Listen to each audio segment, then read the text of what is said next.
வணக்கம் விருச்சிக ராசி நண்பர்களே. வரக்கூடிய ஐப்பசி மாதத்தில் உங்களுக்கு எந்த மாதிரியான பலன்கள் கிடைக்கும் அப்படிங்கிறத இந்த பதிவில் நாம் இப்போ பார்க்கலாம். சுக்கிரன் உங்களுடைய ராசியில் தான் இருக்கார். சுக்கிரன் ராசியில் இருக்கிறது ரொம்ப நல்ல பலனை கொடுக்கும். அதாவது மனசு அமைதியாக இருக்கும், மனக்குழப்பம் இருக்காது, மனசு சந்தோஷமாக இருக்கும். பார்த்துக்குங்க. காரணம் என்னென்னா, அந்த காதல் காம உணர்வுகள் அப்படிங்கிறது நம்ம மனசில் அதிகமாகும்.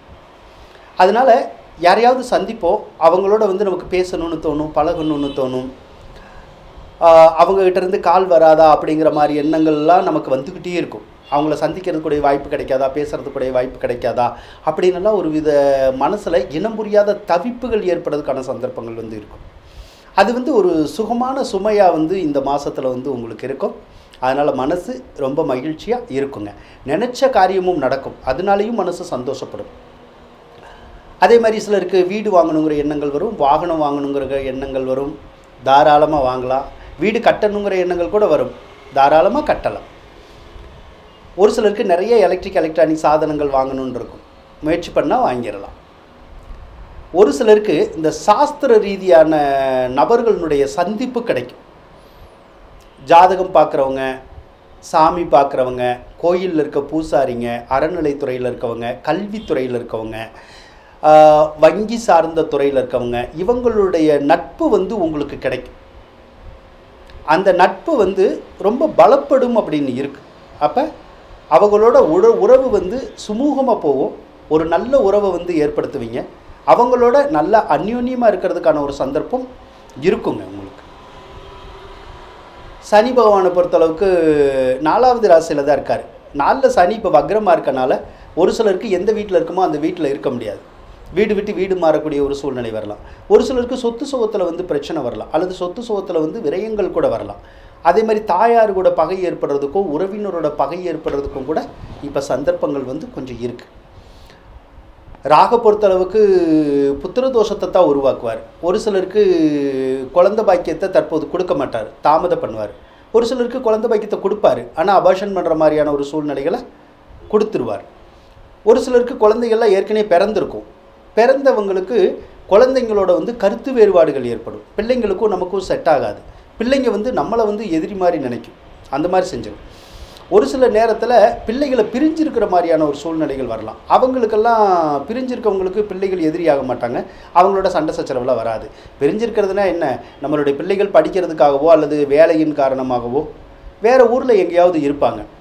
அந்த மாதிரி பிரிவினைகள் வரக்கூடிய சந்தர்ப்பங்கள் கொஞ்சம் இருக்கும். ஒரு சிலருக்கு திருமண யோகங்கள் இருக்கும் இந்த மாதம். அதனால் திருமணம் பண்ணாமல் இருக்கவங்க, அதுக்கான முயற்சி எடுத்து இவ்வளவு நாள் நடக்காமல் இருக்கவங்க இப்போ முயற்சி பண்ணினீங்கன்னா அந்த திருமணம் சம்மந்தப்பட்ட எந்த ஒரு விஷயமும் நன்மையில் முடியுங்க. அதாவது திருமணம் கூடி சீக்கிரம் நடக்கலாம் அல்லது உறுதிப்படுத்தப்படலாம் அப்படின்னு சொல்லி இருக்குது. செவ்வாய் மட்டும் 8ல் இருக்குது. செவ்வாய் 8ல் இருக்கக்கூடாது, ஐப்பசி 6 வரைக்கும் இருக்கும். ஏன்னா ஒரு 6ஆம் அதிபதி வேறு உங்களுக்கு 8வது இடத்துல இருந்தால் ஒன்று சொத்து பிரச்சனையை உருவாக்கி விட்டுருவார் ஒரு சிலருக்கு. ஒரு சிலருக்கு கூட பிறந்த சகோதரர்களுக்கு ஏதாவது ஆபத்தை கொடுத்துருவார், அல்லது அவங்களோட சண்டை சச்சரவு கொடுத்துருவார். ஒரு சிலருக்கு அந்த நோய் நொடி அப்படின்னு சொல்கிறோம்ல, ஹெல்த் பிரச்சனை சொல்கிறோம்ல, அந்த மாதிரியான தொந்தரவுகளையும் கொடுக்கறதுக்குடைய சந்தர்ப்பங்கள் இருக்குங்க இப்போ. அதே மாதிரி இதெல்லாம் ஐப்பசி 6 வரைக்கும் தான். அதே மாதிரி ஒரு சிலருக்கு இந்த கணவன் மனைவிக்குள்ள கருத்து வேறுபாடு வரும், சண்டை சச்சரவு வரும். அதுவுமே ஐப்பசி 6 வரைக்கும் தான். அதுக்கப்புறம் கணவன் மனைவிக்குள்ள கருத்து வேறுபாடெல்லாம் வராது, டென்ஷன் இருக்காது, ஹெல்த் இஷ்யூ அதெல்லாம் அவ்வளோவா இருக்காது. உங்களுக்கு சிறப்பாக தாங்க இருக்கும். 10ஆம் அதிபதி நீச்சமாக இருக்கார். 10ஆம் அதிபதி நீச்சமானால் ஐப்பசி 10 வரைக்கும் தொந்தரவு இல்லை. ஐப்பசி 10லேருந்து 20ஆம் தேதி வரைக்கும் நம்ம வேலை பார்க்குறவங்க மட்டும் கவனமாக இருக்கணும். ஏன்னா வேலையில் ஏதாவது தொந்தரவுகள் வர்றதுக்கான சந்தர்ப்பம் இருக்குங்க. ஒரு சிலருக்கு அந்த ஐப்பசி 10 to 20 வரைக்கும் அந்த செய்கிற தொழிலை மட்டும் கரெக்டாக செய்ய முடியாது. ஏதோ ஒரு விதத்தில் அந்த தொழில் தடங்கள் அல்லது தொழில் விரயம் அப்படிங்கிறது கொஞ்சம் இருக்கும். சிலருக்கு அரசாங்க அதிகாரிகள்னால செலவாகலாம். அதாவது அரசாங்க அதிகாரிகளுக்கு ஏதாவது லஞ்சமாக பணம் கொடுக்கறது, ஏதாவது பிரச்சனையில் போய் மாட்டிக்கிறது, அதுக்காக காசு கொடுத்து வெளியே வர்ற மாதிரி செய்கிறது, அல்லது வேலை விஷயமாவோ வேறு ஏதாவது காரணமாகவோ அரசாங்க அதிகாரிகளுக்கு நம்ம பணம் கொடுக்குற மாதிரியான ஒரு சூழ்நிலைகள் ஒரு சிலருக்கு உருவாகும். ஆனால் அப்படி கொடுக்கறது நல்லதுக்கு இல்லை.